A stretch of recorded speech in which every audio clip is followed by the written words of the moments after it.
கர்த்தருடைய பரிசுத்த நாமத்துக்கு மகிமை உண்டாவதாக. இன்றைக்கி கூட நம்ம லேவியராகமம் 8ஆம் அதிகாரத்தை பார்க்க போகிறோம். இந்த அதிகாரத்தில் தேவன் மோசையை பார்த்து சொல்கிறாங்க, இப்போ ஆரோனே அவன் குமாரனை நீ என்ன பண்ணு, வரவழைச்சி அவங்கள நீ அவங்களுக்கு உடை உடுத்துறது, அவங்கள அபிஷேகம் பண்ணுறது, அடுத்து அவங்களுக்கு பாவ நிவாரண பலி பண்ணுறது, அதை எல்லாத்தையுமே என்ன பண்ணுறாங்க, இந்த பொருளாக கொண்டு வரணும்னு சொல்லி சபை எல்லாரையும் நீ ஆசரிப்பு கூடார வாசலுக்கு முன்னாடி வர சொல்லுன்னு சொல்லிட்டு சொல்கிறாங்க. மோசேவும் தேவன் எப்படியெல்லாம் சொன்னாங்களோ அதே மாதிரியே செய்கிறாங்க. இப்போ மோசே சபையை பார்த்து சொல்கிறாரு, செய்யும்படி கர்த்தர் கட்டளையிட்ட காரியம், தேவன் என்ன கட்டளையிட்டாரோ அதை செய்கிறாங்க. இப்போ என்ன பண்ணுறாங்கன்னா, மோசையும் ஆரோனையும் முதலாவது வரவழைச்சு அவங்கள என்ன பண்ணுறாங்க, ஆயத்தப்படுத்துகிறாங்க, ஆசாரிய ஊழியத்துக்கு ஆயத்தப்படுத்துகிறாங்க.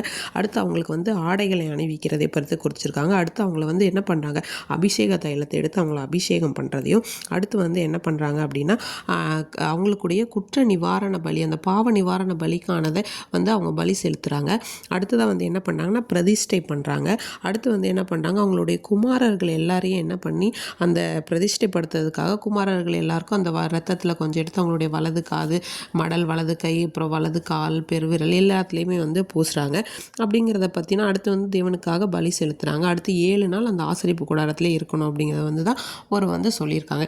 இதில் என்ன தெரிஞ்சுக்கலாம் அப்படின்னு சொன்னோன்னா, முதலாவது தேவனுக்காக தெரிந்து கொள்ளப்பட்டிருக்க நம்ம தேவனுக்கு முன்பாக ஆயத்தப்படணும். ஆயத்தப்படும் போது என்னென்னா, நம்ம எப்படி அவங்க ஜலத்தினால ஸ்நானம் பண்ணுவிக்கிறாங்களோ அதே போல் தேவனுக்காக நம்ம தெரிந்து கொள்ளப்பட்ட நம்ம தேவன் ரட்சித்து அவருடைய ஜலத்தினால ஞானஸ்தானம், பரிசுத்த ஆவியினாலும் ஜலத்தினாலும் நமக்கு ஞானஸ்தானம் கொடுக்குறாரு. அடுத்து அவங்களுக்கு ஆடைகளை உடுத்துவித்து அவங்களுடைய மார்பதக்கத்தெல்லாம் அந்த மார்பதக்கத்தில் ஊரியும் தும்மியும் அப்படிங்கிற வைக்கிறோம். நம்ம இது ஏற்கனவே பார்த்த மாதிரி தேவனுடைய சித்தத்தை அறிய பயன்படுத்தப்பட்டிருக்கலாம் அப்படின்னு சொல்கிறாங்க. அடுத்து அபிஷேக தைலம். இப்போ தேவனுக்காக நம்ம அவருடைய சேவைக்காக நிற்கணும்னா, அவருடைய சேவைக்கு தேர்ந்தெடுக்கப்பட்டவர்கள் கண்டிப்பாக தேவனால் அபிஷேகம் பண்ணப்பட்டவர்களாகவும் அவருடைய பரிசுத்த பணிக்கு தேர்ந்தெடுக்கப்பட்டவர்களாகவும் இருப்பாங்க அப்படிங்கிறதையும் குறிக்குது. அடுத்து பாவ நிவாரண பலி, அதாவது ஒரு ஆசாரியனாகவே இருந்தாலும் அவரும் என்ன பண்ணணும், அவருடைய பாவத்துக்காக அவர் என்ன பண்ணணும், பலி செலுத்தணும். ஒரு ரத்தம் சிந்தப்படணும். அந்த ரத்தத்தை பலிப்பீடத்தில் பூசும்போது அந்த அது என்ன பண்ணுது, அதுவும் பரிசுத்தமாகுது அப்படின்னு சொல்லிட்டு. அடுத்து பிரதிஷ்டை அப்படின்னு சொல்கிறாங்க. அந்த பிரதிஷ்டைன்னும் போது இந்த ரத்தங்களை எடுத்து அவங்களுடைய வலது காது, அப்புறம் கை, கால் அதிலெல்லாம் வைக்கிறது தேவனுடைய ஊழியத்திற்காக, அவங்களோட தேவனுடைய வார்த்தைக்காகவும் அவங்களுடைய ஒவ்வொரு பாகங்களையும் ஒவ்வொரு உடலையும் அர்ப்பணிக்கிறதா இது குறிக்குது. அடுத்தது பார்த்தோன்னா 7 நாள் தேவனுடைய சமூகத்தை விட்டு விலகாமல் இருக்கிறாங்க.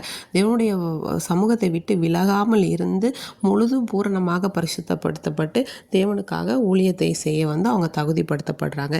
இன்றைக்கி கூட நாமும் தேவனுடைய ஒவ்வொரு காரியம், ஒரு ஜெபம் பண்ணாலும் நம்மளும் ஊழியர்களாக தான் இருக்கோம். நாமும் நித்திய பிரதானாகி இயேசுவை சார்ந்தே வாழ்வோமாக. ஆமீன்.